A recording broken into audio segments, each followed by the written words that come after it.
Welcome to Come to Know Mary, where we reflect on faith, deepen our devotion to Mary, and grow in our love for Jesus. Lent is more than just giving up chocolate or fasting from social media. It's a call to conversion, to walk with Jesus to the cross and let his sacrifice change our hearts.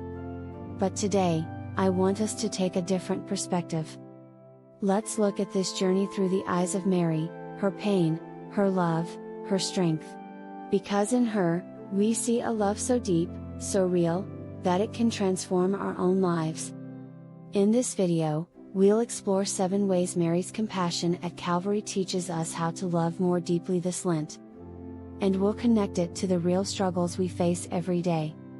Which of these speaks most to your heart? Stay with me to the end, and let's journey together. 1. Mary stayed. Love is choosing to stay even when it's hard. Picture this: you're in a situation where walking away would be easier, maybe a broken friendship, a struggling marriage, or a difficult workplace. Staying feels painful, uncomfortable. At Calvary, Mary could have left. No one would have blamed her for turning away from the horror of her son's suffering. But she stayed. Love is not just about the good times, it's about presence in the painful moments. How many times do we avoid uncomfortable situations? When a friend is grieving, do we stay with them or do we send a quick thinking of you text and move on? When our children or loved ones disappoint us, do we check out emotionally? This Lent, let's learn from Mary. Let's stay in love, even when it hurts. 2. Mary was silent. Love doesn't always need words. We live in a world where everyone has an opinion. We argue online, defend ourselves in every conversation, and feel the need to prove our point. Mary at the foot of the cross didn't argue, didn't fight back, didn't try to justify Jesus. She stood in silence, in faith. How often do we react instead of listening? How often do we try to fill the silence with words when all that's needed is our presence? Maybe in your marriage, your friendships, or even in your workplace, love is learning to be silent, to listen, and to trust God instead of always trying to control the narrative. This Lent, let's embrace moments of holy silence. Let's listen more and speak less. 3. Mary suffered with Jesus. Love enters into another's pain. It's easy to say I'll pray for you, but real compassion means stepping into someone's suffering, feeling their pain, walking alongside them. Mary felt every lash, every wound, every insult thrown at Jesus. She didn't just observe his suffering, she experienced it in her heart. Who in our lives is suffering right now?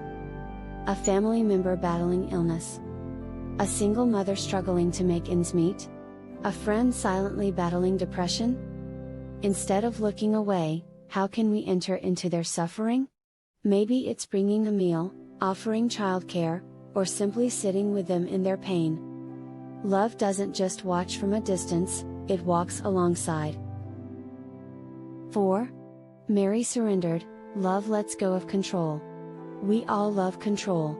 We plan, we worry, we try to manage every outcome. But what happens when things don't go as we expect? At the Annunciation, Mary said yes to God. But at Calvary, she had to say yes again, this time, surrendering her son to suffering and death. Are there things in your life that you're holding on to too tightly? A career dream that isn't working out? A relationship you want to fix but can't? A future you desperately want to secure?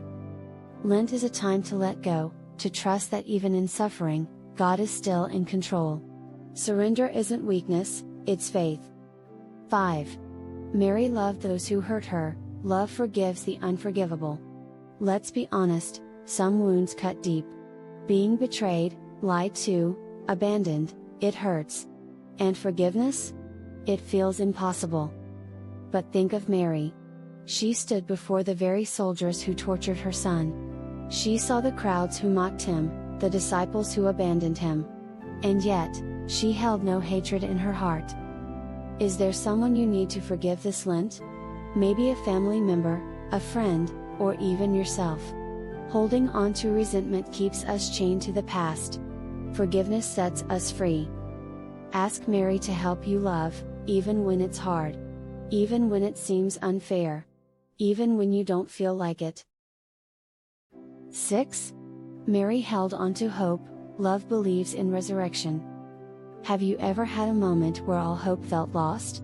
Maybe you've lost a job, a loved one, or a sense of purpose. Mary's world shattered at the cross. But even in her grief, she knew the story wasn't over. She trusted in God's promise. Sometimes life feels like Good Friday, painful, uncertain, hopeless. But resurrection is coming. If you're struggling today, hold on to hope. Your suffering is not the end of your story. Mary teaches us that even when we can't see the light, we must believe it's coming. 7. Mary became our mother. Love extends beyond ourselves. At the cross, Jesus gave us his greatest gift, his own mother. Behold, your mother, he told John. And in that moment, Mary became the mother of all believers. Loving like Mary means expanding our hearts. It means looking beyond our own struggles and asking, who needs my love today? Maybe it's the lonely neighbor, the struggling coworker, the homeless person we walk past every day. Maybe it's a family member who needs our patience. Love doesn't stop with ourselves. It reaches beyond, just as Mary's love reached us. Closing, a call to love like Mary. Mary's compassion at Calvary is a call to love, not just in words, but in action. Love that stays. Love that listens. Love that enters into suffering. Love that surrenders, forgives, hopes, and extends beyond ourselves. This Lent, let's walk with Mary to the cross. Let's ask her to help us love like she did. And as we do, we'll find ourselves walking closer with Jesus. Which of these 7 lessons spoke to your heart the most? Let's talk in the comments below. And if this message touched you, don't forget to like, share, and subscribe for more reflections. May this Lent draw you closer to the love of Christ. Until next time, keep praying, keep trusting, and come to know Mary.